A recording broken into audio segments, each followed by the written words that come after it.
Sometimes the most powerful stories begin in the quietest places. Picture this: a wealthy CEO, a man who has everything money can buy, walking through a park with a heart still broken from losing his daughter. On a weathered bench sits a fragile little girl, her hospital bracelet glinting in the sunlight, a teddy bear clutched in her arms. She looks up and whispers, "You look sad too." In that single moment, two worlds collide, one drowning in grief, the other fighting for life. What happens next is not about wealth or power, but about promises, hope, and the extraordinary bond that can rise from the darkest sorrow. Stay with us as we unfold this unforgettable journey of second chances, healing, and love. And if you believe in stories that touch the heart and remind us of what truly matters, make sure to subscribe to the Retold Stories today. The morning air carried the scent of cherry blossoms, their pale pink petals tumbling gently to the ground as if the sky itself was scattering confetti.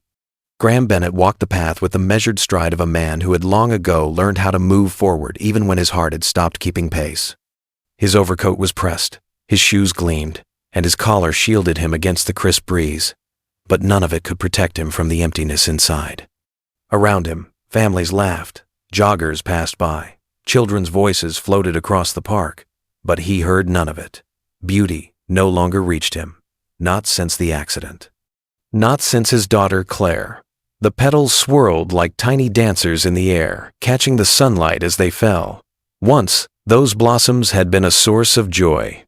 His wife had adored the park in springtime, and Claire used to chase the drifting petals as if they were butterflies she could catch in her tiny hands. Their laughter had been his world, the rhythm of his life.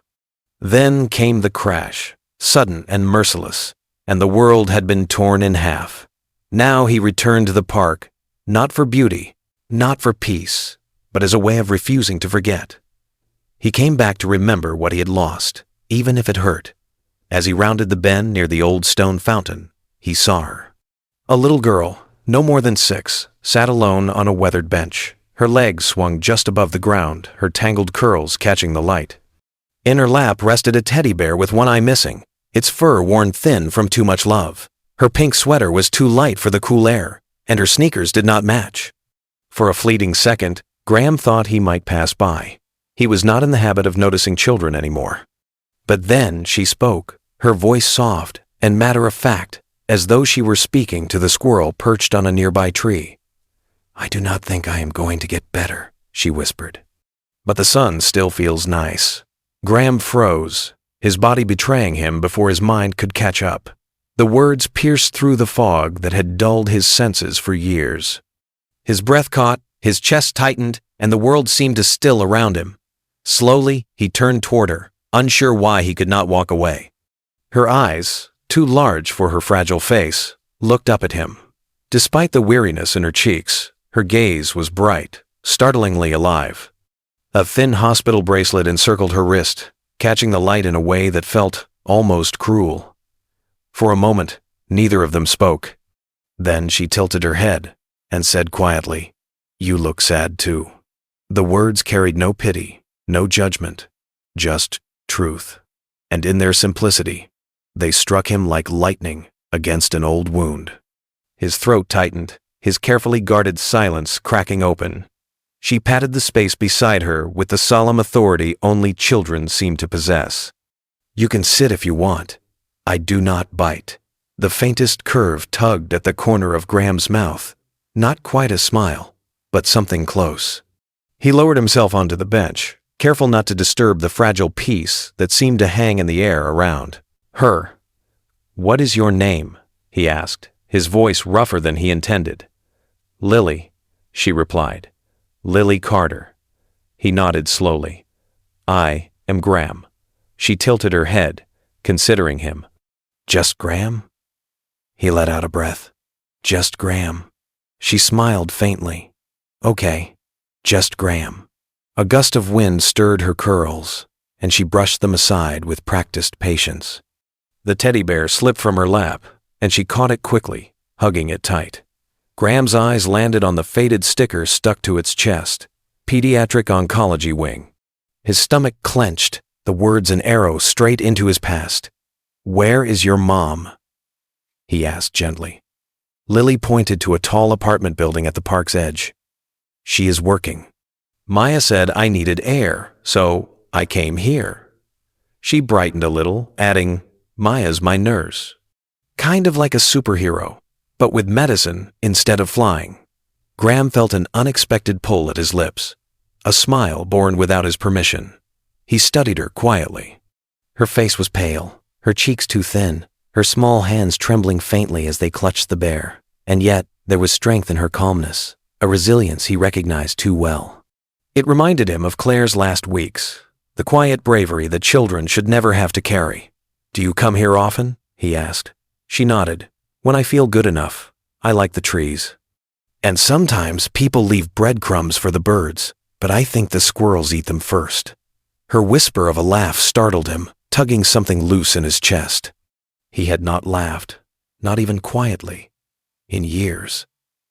Silence stretched between them, but it was not uncomfortable. Then Lily turned, her voice steady and small. "You remind me of my dad," she said. Graham's head snapped toward her. "I mean, if I had one," she added quickly. "Mom says he left before I was born, but I like to imagine, and I think you'd be a good one." The words cut through him like glass. He clenched his hands tightly in his lap, staring at the trees to keep himself from breaking. He wanted to speak, but nothing came. She did not press. Instead, she leaned against her bear and whispered, "I do not want to die." The words were not fearful, just true. And for the first time in years, Graham's heart, so carefully guarded, cracked wide open. Without knowing why, he stood, shrugged off his scarf, and draped it gently around her shoulders.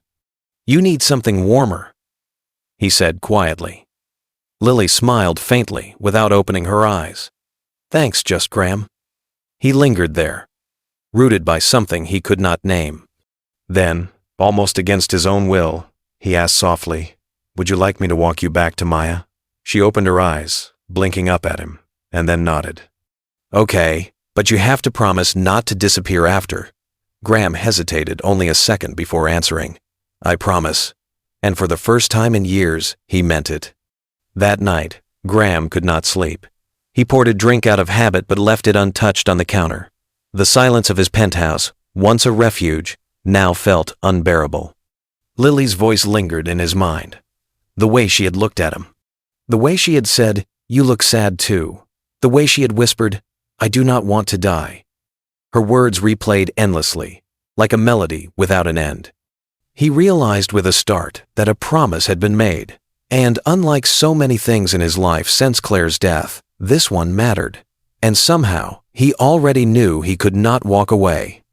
The next morning, Graham arrived at his office dressed in his usual armor, dark suit, polished shoes, an expression so carefully composed it could have been carved from stone.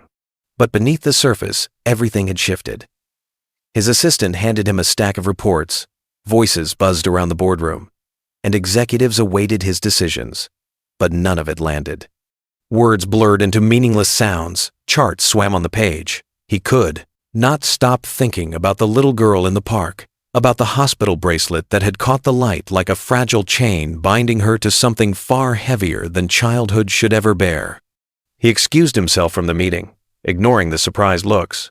For years he had been the man who never faltered, who never left a boardroom unresolved.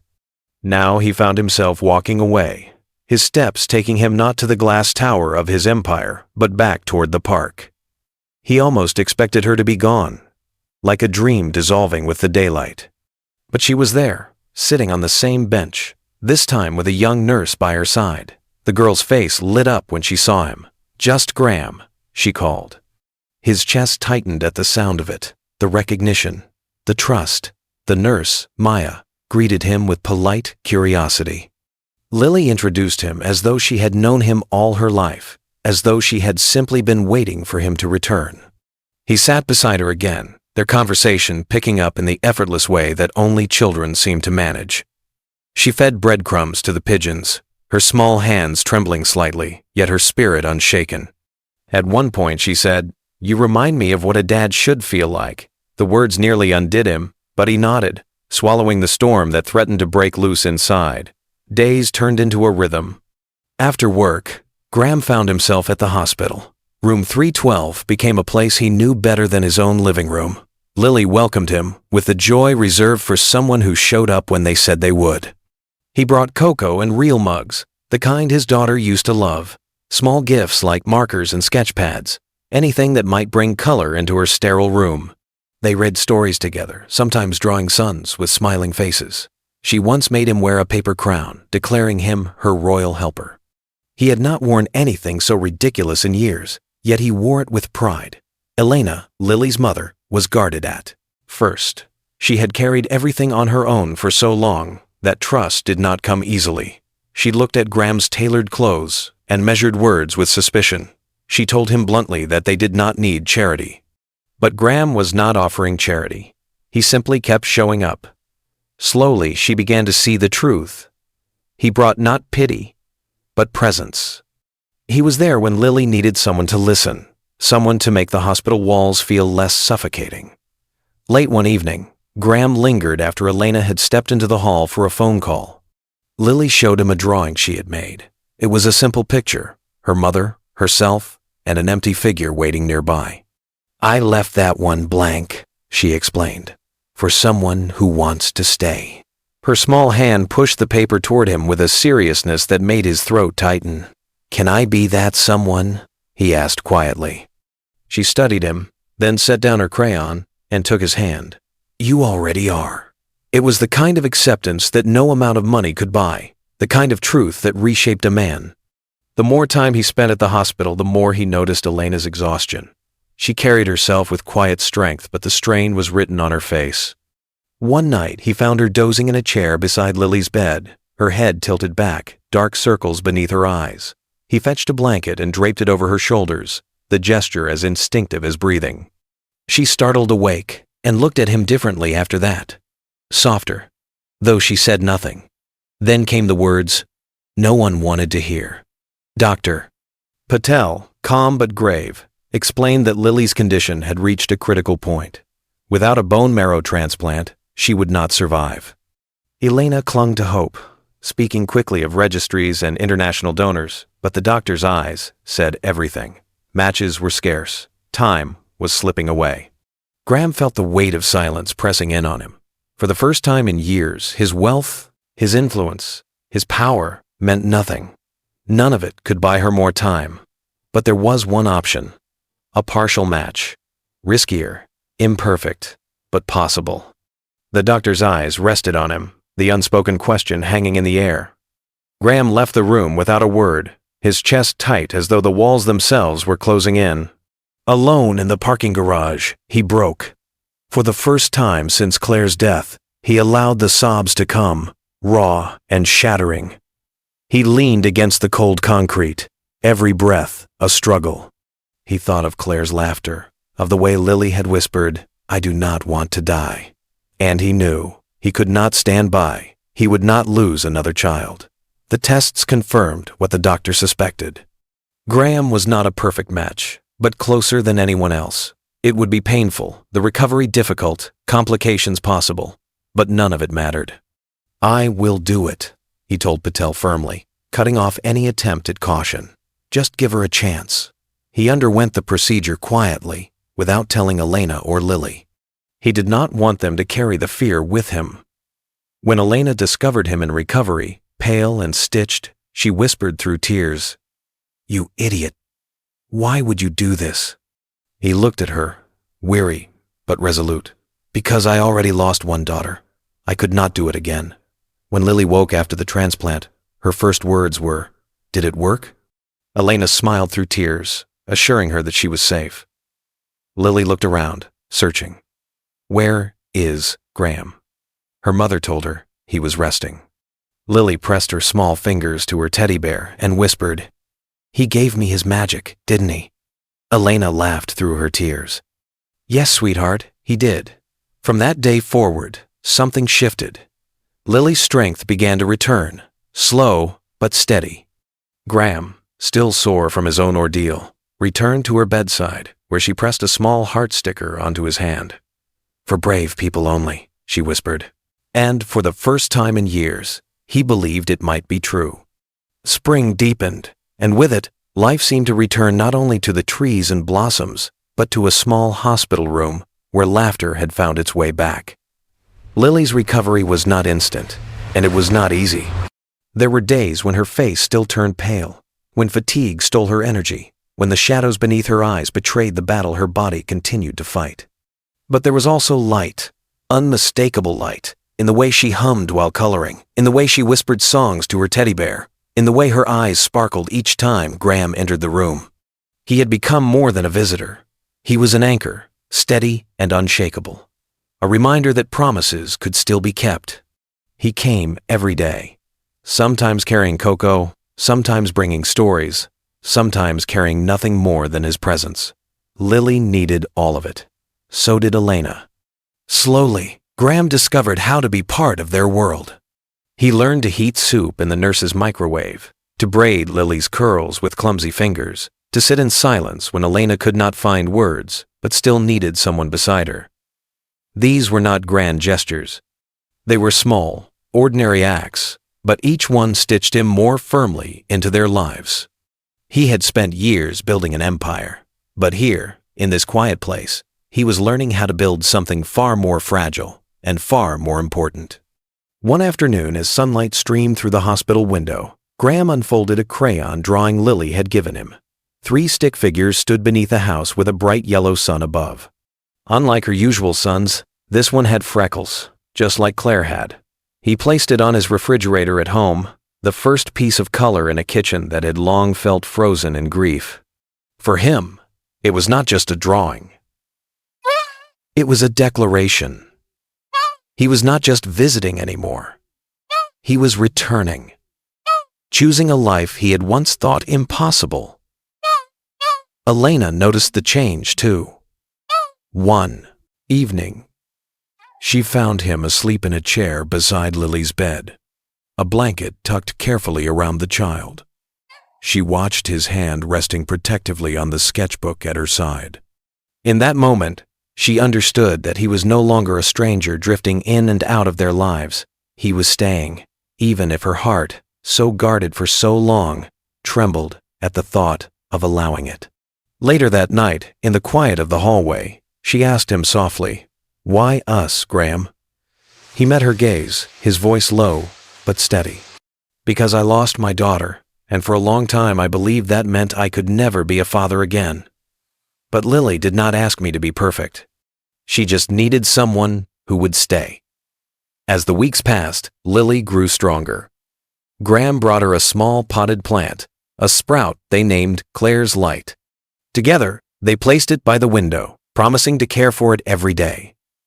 Elena saw the way Graham looked at Lily, not with pity, but with pride. It frightened her and comforted her at the same time. Maya, the nurse, teased him one evening as she passed in the hall. "You are in deep now, aren't you?" He gave a quiet chuckle. "Deeper than I planned." But when she told him that his presence had made a difference, he only nodded, humbled by the truth. One day, Elena appeared at his door with a small package. Inside was a sandwich and a note written in her hand. "You are feeding her. Let someone feed you, too." Graham placed the note beside Lily's drawing on his counter. It felt like something was growing, not just in the little flower pot at the hospital, but in him, too. Months later, the day came when the doctors finally said the words everyone had been waiting for. Lily was strong enough to leave the hospital. The discharge papers were signed, and she walked out holding her bear, her sketchbook, and the tiny plant she had nurtured. Graham drove them to a house he had been quietly preparing, a place filled with sunlight and warmth, a place he hoped could be theirs. On the door hung a sign he had commissioned, painted carefully, "Welcome home, Carter girls." Lily ran through the rooms with delight, squealing when she saw the mural of a treehouse painted on her bedroom wall. Elena stood silently in the hallway, her hand brushing the frame of the door as if she was afraid it might all vanish. Later that evening, as they sat on the back deck with simple grilled cheese and soup, Elena looked at Graham, her eyes shimmering. She did not ask for explanations, nor did she resist when he called the house theirs. Sometimes, home does not need to be earned. It just needs to be given. Life began to take on a rhythm again. Lily filled the walls with drawings. Graham packed lunches, helped water the little plant, and listened to Elena's laughter when it returned in small, unguarded moments. A social worker came by for a check-in, remarking how safe and settled Lily seemed. When asked about guardianship, Graham's response was quiet but certain. "I do not need papers to love her like my own, but if it protects her, I will sign whatever is needed." Elena, hearing his words, signed without hesitation, her trust given freely at last. A year later, spring returned. The park where Graham and Lily had first met looked different, not because the fountain or the benches had changed, but because they had. Rows of wooden chairs lined the lawn beneath a white canopy, cherry blossoms drifting overhead. Lily, her cheeks full and her laughter strong again, walked down the path scattering petals from a basket. Graham stood waiting at the canopy, his suit slightly wrinkled from too many hugs, a small pin on his lapel, a sun drawn by Lily. Elena approached in a cream-colored dress, her smile trembling, but real. Their vows were short, honest, without flourish.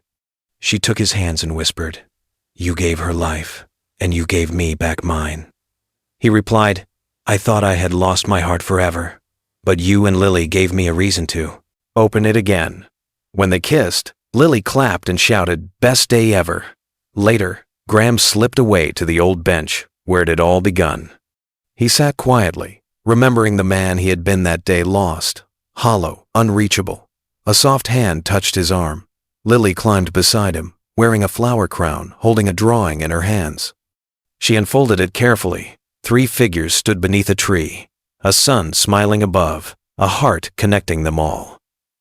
Beneath, in uneven letters, were the words, "To the man who stayed, you are my forever." Graham pulled her close, his eyes stinging, his chest full. A moment later, Elena joined them, her shoes in her hand, her smile soft. Lily patted the bench between them. "This is our spot now," she said. And as the 3 leaned against one another, the blossoms falling gently around them, Graham knew she was right. They fit. They always had. Life has a way of surprising us in the places we least expect. For Graham Bennett, it was not in the boardrooms where decisions shaped empires, nor in the penthouse filled with silence and shadows of the past. It was on a simple park bench, where a fragile little girl whispered words that cracked open the walls he had built around his heart. That moment did not just change her life, it changed his. It reminded him that, even in the depths of grief, the human heart can still be called back to life when touched by innocence, courage, and the power of connection. Lily, with her small hands and her oversized bravery, did not just need someone to fight for her, she needed someone who would stay. And Graham, in giving a piece of himself, literally and emotionally found what he thought was lost forever. He rediscovered the ability to love, to nurture, and to belong. Through her laughter, her drawings, and her unshakable spirit, she showed him that brokenness can be mended, that sorrow can become strength, and that second chances are not just possible, but real. Elena, too, carried her own scars, hardened by years of fighting battles no one saw. She had learned to trust no one but herself, to survive by building walls taller than hope. Yet Graham's persistence, his quiet presence, and his refusal to walk away tore those walls down brick by brick. What grew between them was not charity, not obligation, but love, the kind of love that rebuilds lives and knits together a family from pieces of loss. Together, the 3 of them formed something stronger than any of them had known alone, a family not defined by blood alone, but by choice, by sacrifice, and by promises kept. It was proof that healing does not erase the past, but instead weaves it into something new, something that carries both memory and hope forward into tomorrow. Their story is not just about survival. It is about transformation. It is about the beauty that can rise from ashes when people choose to stay. And now, their story belongs to you, too. Because perhaps, somewhere in your life, you have faced your own losses, your own moments of silence that felt unbearable. Maybe you too have longed for a second chance, a reason to hope again. Let Graham, Lily, and Elena remind you that even when life feels broken, love can stitch the pieces back together. And sometimes, the family we find is the one we were meant to have all along. If this story touched your heart, if it reminded you of the resilience of love and the gift of second chances, we invite you to be part of our journey. Subscribe to the Retold Stories, where we share not just tales, but truths that linger in the soul. Because stories like this deserve to be remembered, retold, and lived again through the hearts of those who believe in them.